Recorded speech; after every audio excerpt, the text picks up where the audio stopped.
ডান পকেটে চুন, দুটো হাতের দিকে লক্ষ্য রাখা। খৈনি কাছে বক্তব্য দিচ্ছে।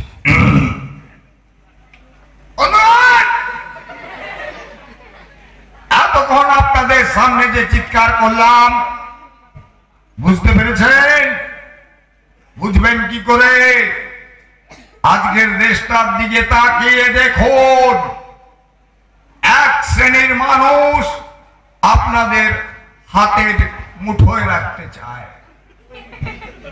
আজকের শিক্ষা ক্ষেত্রে বলুন, কচি কাঁচা বাচ্চা কাচ্চা ছেলে মেয়েদের মাথায় জোর করে বিদ্যার চাপ পুরে দেওয়া হচ্ছে।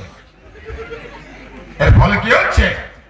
দেশটা দলে পিছে একাকার হয়ে যাচ্ছে। আমি বলছি বলে এইভাবে তালি মারবেন না, ওসব ভুয়ো কথা ছেড়ে ফেলে দিন। দুদিন পরে দেখবেন আপনাদের মুখে কেউ হাত তুলে না, উল্টিয়ে শুধু বলবে বন্ধুগণ।